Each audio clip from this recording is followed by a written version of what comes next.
And we are live. Hi. Hi. So I'm Tim Welch. I'm a vocal instructor and mindfulness educator. And I'm Jessie. Jessie. I'm a teacher. Yeah, well, hey, we're both teachers. We're all teaching. Okay, this video, I feel intuitively led to talk about something talk about an experience I had a couple days ago, and it's really about, it has to do with this idea of finding purpose in what we do, and how there's such peace when we really align with what the highest purpose for doing anything that we're doing is. And I'm going to explain that more in a second. This first part of the video, I'm going to aim at talking to someone who, let's say you're open to the idea of, talk topics about mindfulness, self-improvement, feeling better. You maybe are beginning your journey or just starting off. I'm going to talk to you first. And if you're a more advanced spiritual, you feel more advanced on your journey, a little further down the road, the later part of this video is going to be for you. But in the beginning, I'm just going to talk to you. If you're just starting out and you're looking to find some peace and purposefulness in what you're doing, in what you do with your life. How's that sound? Yeah? Mm-hmm. Good. Okay. So here we go. I'm a vocal instructor, and I'm also creating a vocal method. And my vocal method, one of the things that I feel I'm so proud of and feels so special to me, the idea of what we're doing in the method is that it's about the integration of mindfulness concepts and techniques that I use in my life, in my everyday life, to find peace and joy in the things that I do. And so let me get specific about that. I had a music festival that I was at. Hey everybody. I was at a music festival in the local town that I live in called Maple Woodstock, and it's this incredible music festival. And I have a great adult community of people that I get to work with and each week, and I had a student come up to me, an adult student, and she came up to me and she shared a little bit about a conversation she was having with her husband. And what she was talking about with her husband was, she was basically sharing with him the internal aspects of our vocal method, like the things that we do in our vocal method that make her at peace with her singing. See, she's a singer, and in her singing, she's been so, she felt called to, she felt really like she has to sing. She's an adult, she's a professional, and hello everybody. She's this client of mine, she's a professional in the field that she's in, and she's called to sing. And as she started singing in the beginning of our voice lessons, I noticed that every time she sang, she would be so consumed with insecurities and consumed with these fears while she was singing. Mm-hmm. And so much so that it was really paralyzing her. And so one of the techniques that I use in my studio to help when someone's in that state is we use this technique. We make it not about you. It's not about the singer at this point. If you're bothered, like if I have a student that's really caught up in themselves, if they're really stressed out about, they start to sing and then they're completely insecure and consumed with fear. What I'll do is I'll say, wait, let's step away. Let's make this not about you. That's the key. It's not about you. I make it about something else. I make their singing about something else, anything else other than about themselves. It's a complete redirection of focus. So what I'll do with the main focus that I'll bring a student to is to the highest focus in my mind for singing, which is, this is about the selfless communication, the selfless transmission of expression through the text.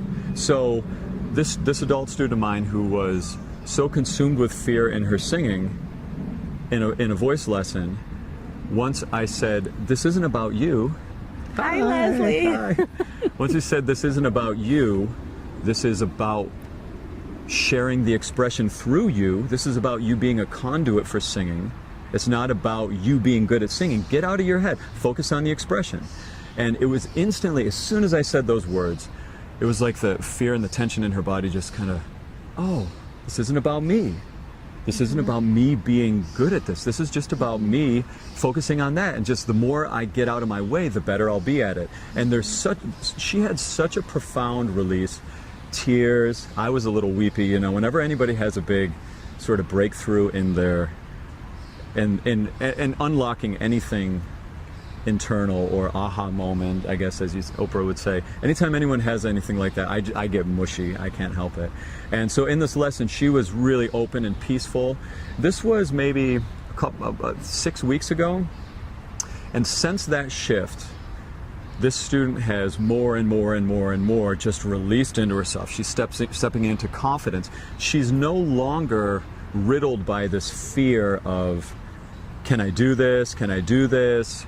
You know, like she doesn't even think about that anymore. She thinks about what I'm trying to say. This isn't about me. This is about the song. This is about the communication. And in that selfless focus, she's having so much more fun. She's growing exponentially faster just by that focus. Mm-hmm. And so that was kind of the backup to the story. I was at this Maple Woodstock Festival this weekend, and I noticed that, sorry, I got a little distracted by our surroundings here. We're in a very active park here in Brooklyn. It's really so lovely, this park. But anyway, so I was at Maple Woodstock, and this student of mine, this adult student, she walked up and she said, you know, I really want you to meet my husband. And so he came over, and really sweet guy, good vibe, good energy, and she started to share about how she was talking to him about this concept of, you know, one of the ways to really find your peace in your purpose is by stepping into or stepping out of yourself and aligning with some purpose outside of yourself in the doing of whatever you're doing. And she was talking about this, and you know, in her own language, she was saying, you know, I was talking to him about you step out, and it's not about you. Make it not about you. That was what she was saying, and she was sharing it with him. So it was like coming through.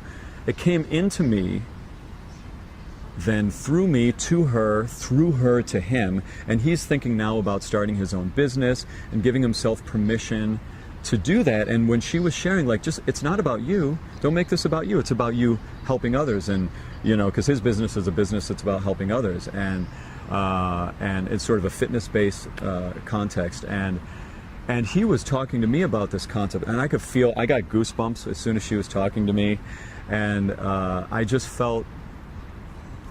I feel so much, I relate myself so much to her in that situation, that my client. I relate so much to her on my own journey. Like, for instance, right now with this video I'm doing, this live video, and which will also be a YouTube video posted in the link in my description, and a higher quality recording and camera.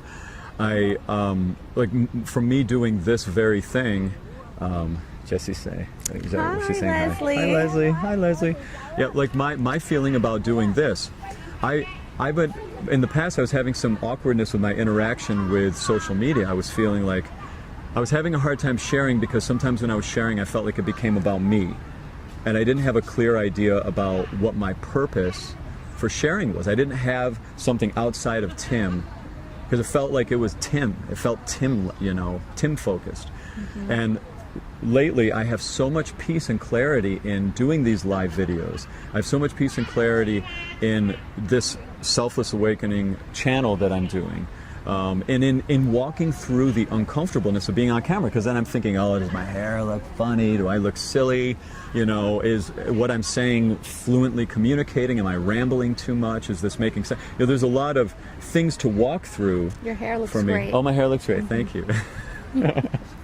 Hey, well, see, check that off the list. I don't have to worry about that, right? But see, that's my point, is like there's the uncomfortableness of sharing, putting things out. What are people going to think of me? Like that's a very common reaction that my ego will have sometimes. That for me, I realize the clarity of my purpose in doing these videos is not about Tim. This same thing, just like she was talking about in her singing and how much joy she was feeling in her singing. Hi. My client, she was talking about how much joy she's feeling in her singing, and when she steps out of herself, then that's where her joy is. It's the same thing for me. I get joy in doing these videos, in doing these live videos, knowing that I am being of service to love. I'm just sharing things that I have witnessed work either with my clients or work from me personally. And that's it. And then doing it from a place of love, it makes me feel good to share. I'm not being consumed with or concerned about the outcome of this sharing, not being concerned for me doing a live video. This is one of my ego things. It says how many people are in the room watching you, and your eye can kind of catch it when I'm unconscious. Like I'll be watching live video. Oh, it went from 4 to 2 or 5 to 6. Oh, I must be saying something great. There's more people in the room. Like it's stepping out of these egoic purpose, because I'm not sharing for how many people I have watching these videos. I'm sharing because I had this intuitive feeling. Hi. I'm sharing because I had this intuitive feeling to share about finding peace and finding joy and finding love and enjoying life, So for me, I feel clarity in my purpose of doing this Selfless Awakening channel. Even though I feel uncomfortableness at times in doing it and talking about this stuff. So, now that was close for those, and I probably got pretty. Did I get advanced in the talking about it then? Advanced. Or did I get was the talking that I just did more focused on? Bye, Leslie. Love you. Bye, Leslie. Have a great day. Was I getting? No, I think that. Was I getting too deep? I think that your message was fairly straightforward. I think the heart of what you were saying was that if you feel fear or fear of judgment in whatever you're pursuing, be it singing or opening a business or doing a live stream on Instagram, that when you step outside of yourself and you find a purpose for, such as spreading joy or love, that kind of gets you out of your own head and gives you the permission almost. You're giving yourself the permission to do it, and it's a good tool for many areas in life. So I thought it was universal in its reach. I think we all could step out of our own mind chatter. Thoughts. Yes, myself included. Yeah, and so in my case, I'm talking about in particular. Now, okay, beep. Let's pause for a second. Now we're going to get a little more. Maybe I'll do like a magical look for this symbol. Now we're going to get deeper. I like the idea of these live streams at the moment being more in the beginning, being a little more accessible. My attempts at trying to use more universal language, focusing on someone who's maybe beginning their journey of opening up to all of this crazy next level stuff you can learn about being happy, and then I also like the later part of the video, getting into more of talking to someone who maybe has been on the spiritual journey, the mindfulness journey a little longer, someone who maybe meditates, someone who sits in the park reading stuff like this with their partner. So we're going to talk to you guys now about the same topic, this topic of purposefulness, finding in everything we do, finding a purpose outside of now I'm going to start using more you're on the journey for a while language. I'm going to use the word ego. Doing egoic, if you're, let's say, you catch yourself about to do a post. Let's say I'm about to do a post on Instagram and I realize, oh no, this is totally a selfie that I'm trying to look good in because I just broke up with my girlfriend or boyfriend and I want them to know, I want them to see how awesome I look. How hot I am. Yeah, how hot I am, right. And you realize as a mindful person that, whoa, I just caught myself about to do this sort of egoic serving thing. you know, that's another stage of the journey than someone who is just, you know, really consumed with fear about something they're doing and then learns how to find peace by stepping out of it. This is somebody who's on the journey, who's already has some self-awareness chimed in, you know.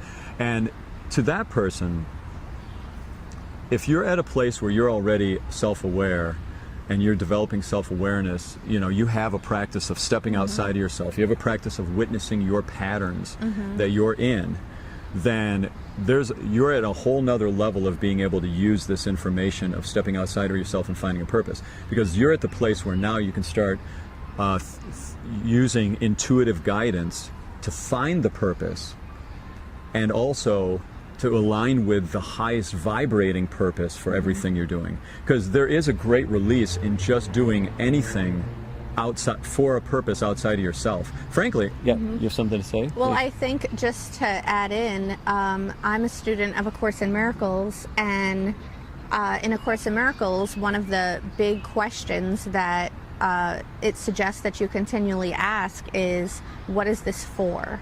So it's constantly reevaluating or asking yourself, what's your intention in everything you do? Right. And is it out of fear or is it out of love? Is it out of ego or is it from spirit? And so it could be something as simple as, you know, what am I posting this for?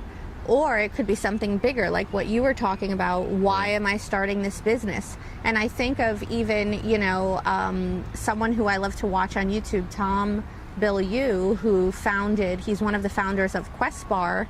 And I know a lot of people love the Quest bars. He was saying how when he tried to start a business initially, he came up with all of these ideas and it was out of ego. He just wanted to make money, and his businesses just failed. And then when he really sat down and said, okay, I want to do something to help people, and his sister was struggling with health issues, and he was like, I want to start a bar that helps people, that's healthy, that's convenient. Like, his whole business just skyrocketed, and it was because he shifted his purpose and his intention. So I thought that kind of tied in. Yeah, that totally ties in. Yeah, and so this idea of shifting, finding a non-egoic focal point, that's spot on. Yeah, and that's, that really, for me, with the vocal method that I'm working on, the Singing Mastery Vocal Method, the whole concept of it is, this isn't about us. It's about becoming a selfless conduit of expression, and being the greatest singer you can means becoming a selfless conduit of expression. And so that feels so clear. And then for me as a voice teacher, I feel my highest purpose is to become a selfless conduit of teaching for my clients, to be of full service to them in any way that I can. Fear is a liar. Hashtag fear is a liar. Yes, that's right. Absolutely true. Fear is 100% liar. Yeah. And, so for me, I find my step out of my teacher ego, step out of my I need to be a master before I'm a teacher concept by me being selfless about my transmission to my clients,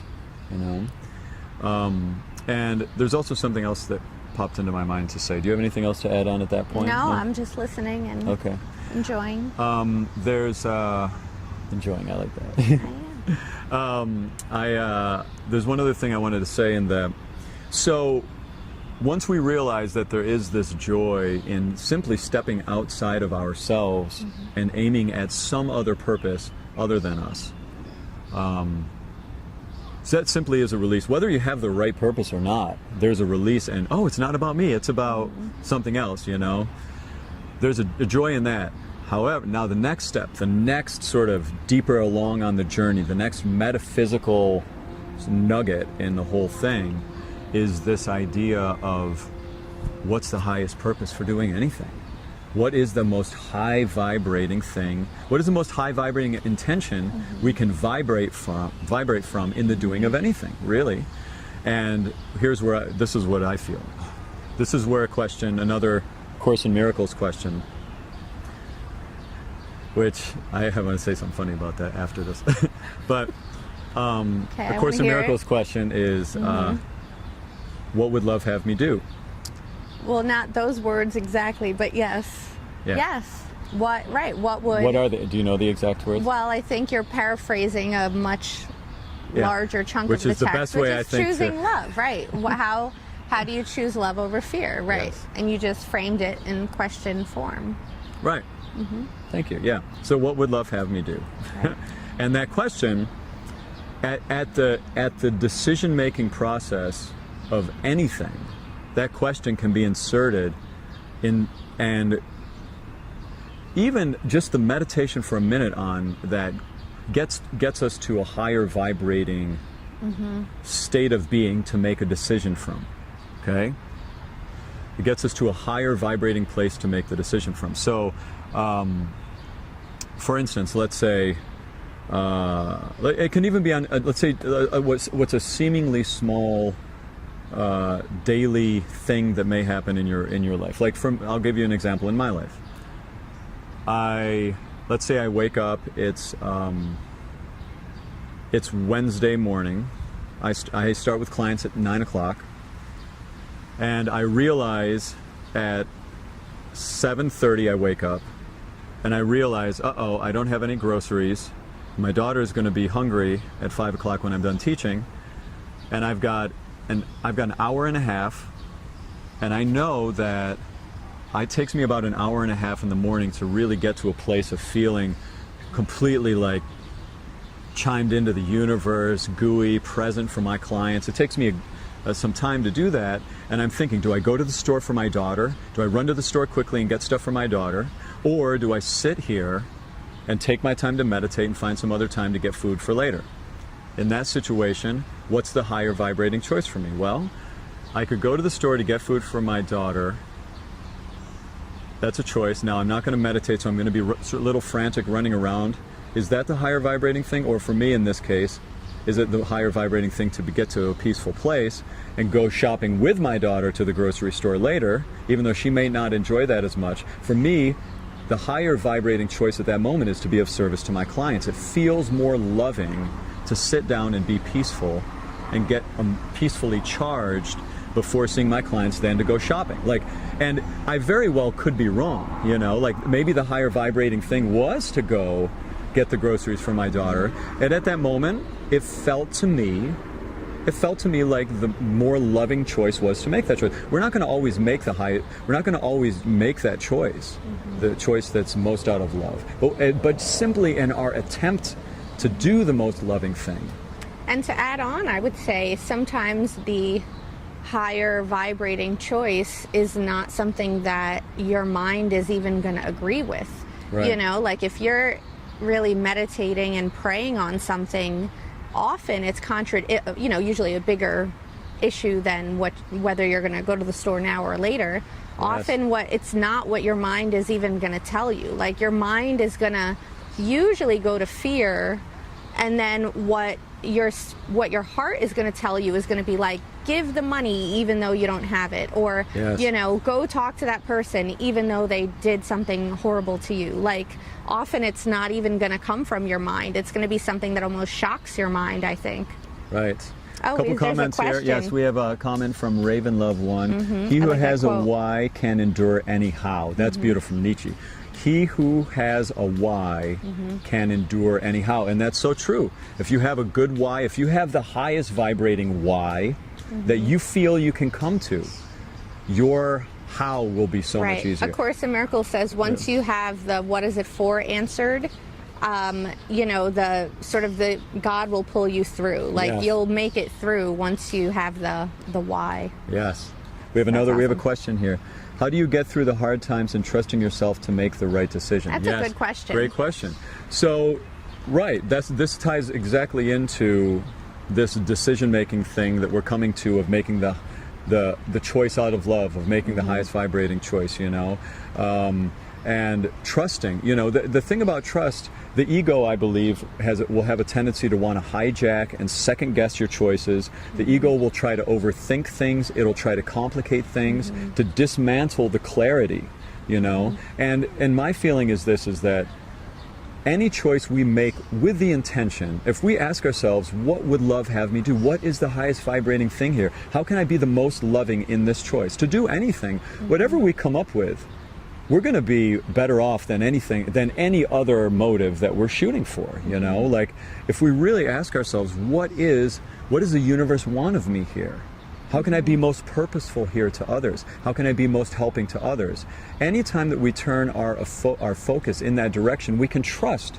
And we also, part of trust, there's almost a thing in trusting yourself, this idea of trusting yourself, there's a fear of making a mistake.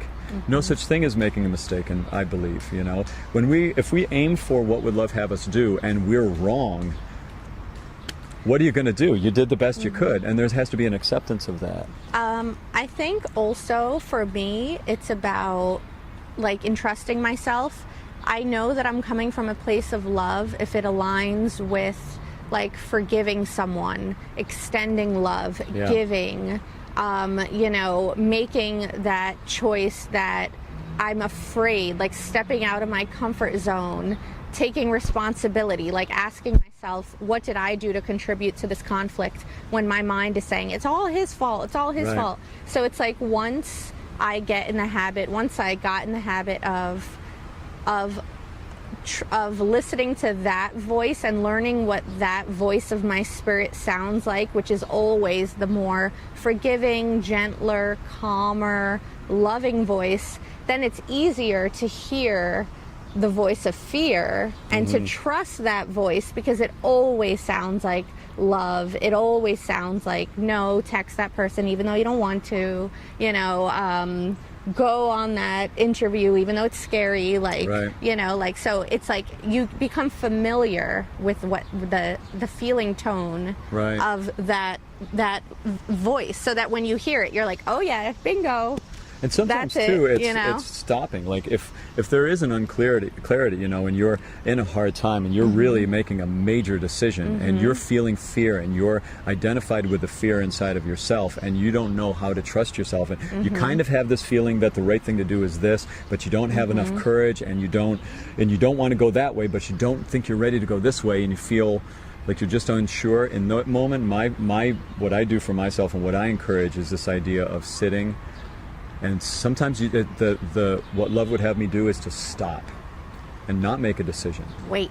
Exactly. Do nothing. Universe says no decision. Like, and I do believe that there is clarity. Like, there is clarity when we're lined up right. And clarity doesn't always mean it's comfortable. Clarity many times means it's not comfortable, but it's clear. And there is, hey, what's going on? There is, even though there is an uncomfortableness sometimes, there is peace in the clarity. Like, oh, I know I need to talk to, I feel really intuitively led to talk to my daughter's band teacher. Oh, but it's going to be uncomfortable, but oh, I know it's the right thing to do. Like, I know it feels, and that's another thing too, the right thing to do. The right thing to do for me, I know the right thing to do is typically the higher vibrating thing to do, which is typically the intuitive guidance of the universe. What feels like the right thing to do. Sometimes my ego will hijack what it thinks the right thing to do is, but that's, you know, that's a thing, you know. And it's another thing I'll say about going, you know, the question of how do we get through the hard times and trusting ourselves to make the right decision.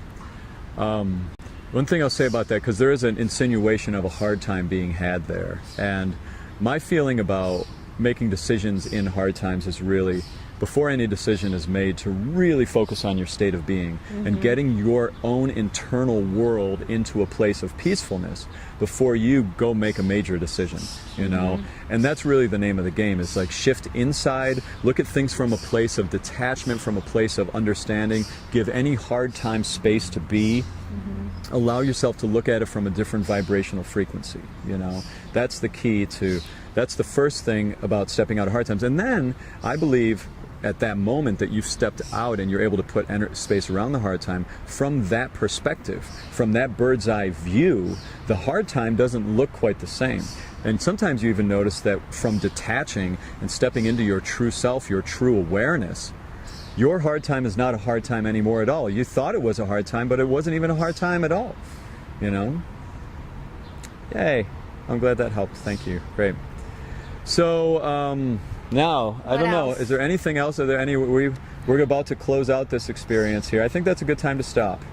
This has been a nice little talk, So if you're just chiming in now, this will be posted on YouTube and a high quality audio video, because I have a camera right behind me, and it will also be posted on the live stream for 24 hours, okay? Thanks. Have a great Tuesday. Bye. Yes, there's no wrong decision, even if we make the wrong, yes.